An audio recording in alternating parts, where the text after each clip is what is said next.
ರಾಜ್ಯದಲ್ಲಿ ಸಚಿವ ಸಂಪುಟ ಬದಲಾವಣೆಯ ಕೂಗು. ಬೈ ಎಲೆಕ್ಷನ್ ಗೆಲುವಿನ ಬೆನ್ನಲ್ಲೇ ಸಂಪುಟ ಪುನರ್ರಚನೆ ಸದ್ದು.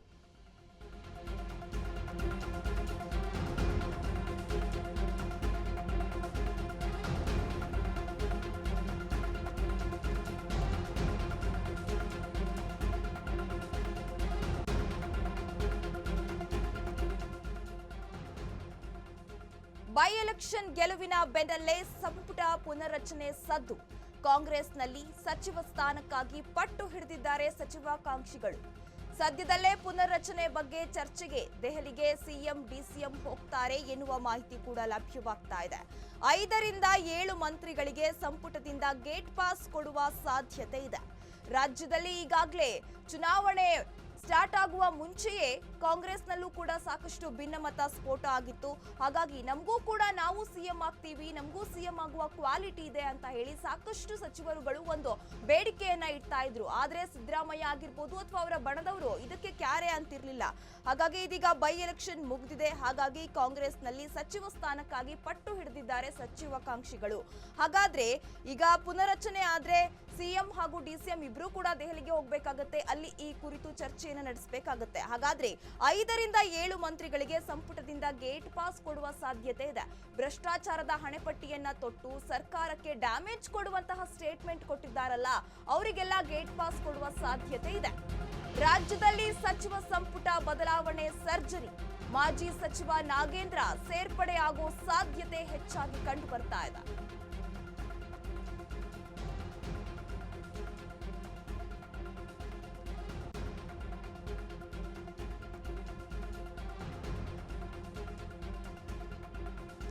ರಾಜ್ಯದಲ್ಲಿ ಸಚಿವ ಸಂಪುಟ ಬದಲಾವಣೆ ಸರ್ಜರಿ. ಮಾಜಿ ಸಚಿವ ನಾಗೇಂದ್ರ ಸೇರ್ಪಡೆ ಆಗೋ ಸಾಧ್ಯತೆ. ಹಿರಿಯ ಶಾಸಕರಿಗೆ ಅತೃಪ್ತರಿಗೆ ಸಚಿವರಾಗುವ ಕನಸಿದೆ. ತೆರವಾದ ಸಚಿವ ಸ್ಥಾನಕ್ಕೆ 30ಕ್ಕೂ ಹೆಚ್ಚು ಆಕಾಂಕ್ಷಿಗಳು ಇದ್ದಾರೆ. ಸಮುದಾಯ ಹಿರಿಯ ಶಾಸಕರಿಗೆ ಮಣೆ ಹಾಕುವ ಸಾಧ್ಯತೆ ಹೆಚ್ಚಾಗಿ ಕಂಡು ಬರ್ತಾ ಇದೆ. ಒಂದು ವಾಲ್ಮೀಕಿ ಹಗರಣದಲ್ಲಿ ಏನು ನಾಗೇಂದ್ರ ಅವರು ಜೈಲು ಸೇರಿ ಇದೀಗ ಹೊರ ಬಂದಿದ್ದಾರೆ. ಈ ಬೆನ್ನಲ್ಲೇ ಸಿಎಂ ಸಿದ್ದರಾಮಯ್ಯ ಅವರು ಒಂದು ಹೇಳಿಕೆಯನ್ನ ಕೊಟ್ಟಿದ್ರು. ಮುಂದಿನ ದಿನಗಳಲ್ಲಿ ಕಾದು ನೋಡೋಣ, ನಾಗೇಂದ್ರ ಅವರನ್ನ ಸೇರ್ಪಡೆ ಮಾಡ್ಬೇಕಾ ಬೇಡವಾ ಅನ್ನೋದನ್ನ ಮುಂದಿನ ದಿನಗಳಲ್ಲಿ ನೋಡೋಣ ಅಂತ ಹೇಳಿ ಒಂದು ಸೇರ್ಪಡೆ ಮಾಡ್ತಾರೆ ಎನ್ನುವ ಒಂದು ಉತ್ತರವನ್ನ ಕೊಟ್ಟಿದ್ರು ಸಿಎಂ ಸಿದ್ದರಾಮಯ್ಯ ಈ ಹಿಂದೆನೆ. ಹಾಗಾಗಿ ಇದೀಗ ನಾಗೇಂದ್ರ ಅವರನ್ನ ಮತ್ತೆ ಸೇರ್ಪಡೆ ಮಾಡುವ ಸಾಧ್ಯತೆ ಇದೆ. ಅಲ್ಲದೆ ಹಿರಿಯ ಶಾಸಕರಿಗೆ ಅತೃಪ್ತರಿಗೆ ಮತ್ತೆ ಸಚಿವ ಸ್ಥಾನಕ್ಕೆ ಸೇರ್ಪಡೆ ಮಾಡಿಕೊಳ್ಳುವ ಸಾಧ್ಯತೆ ಕೂಡ ಇದೆ.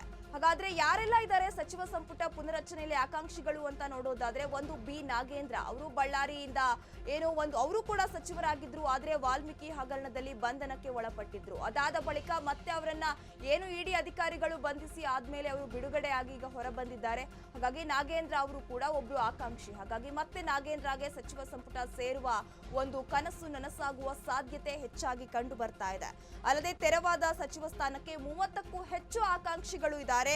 ಸಮುದಾಯದವರಾಗಿರ್ಬೋದು ಅಥವಾ ಹಿರಿಯ ಶಾಸಕರಿಗೆ ಯಾರಿಗೆಲ್ಲ ಭಿನ್ನಾಭಿಪ್ರಾಯ ಇದೆ ಅವರನ್ನೆಲ್ಲ ಒಂದುಗೂಡಿಸಿ ಮತ್ತೆ ಸೇರ್ಪಡೆ ಮಾಡುವ ಸಾಧ್ಯತೆ ಇದೆ.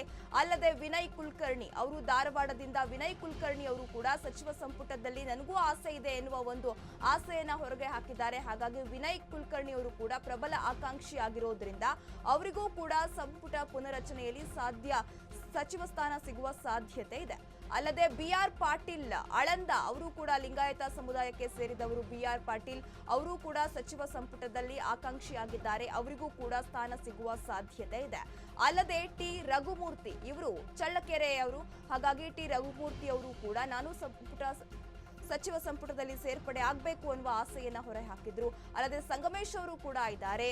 ಹಾಗಾಗಿ ತನ್ವೀರ್ ಸೇಠ್ ಅವರು ಕೂಡ ಒಂದು ಪ್ರಬಲ ಆಕಾಂಕ್ಷಿ. ಅಜಯ್ ಸಿಂಗ್ ಜೇವರ್ಗಿ ಅವರು ಕೂಡ ಆಕಾಂಕ್ಷಿ ಆಗಿದ್ದಾರೆ. ಹಾಗಾಗಿ ಈ ಎಲ್ಲರಿಗೂ ಕೂಡ ಸಚಿವ ಸಂಪುಟ ಸ್ಥಾನದಲ್ಲಿ ಒಂದು ಸ್ಥಾನ ಸಿಗುವ ಸಾಧ್ಯತೆ ಹೆಚ್ಚಾಗಿ ಕಂಡು ಬರ್ತಾ ಇದೆ.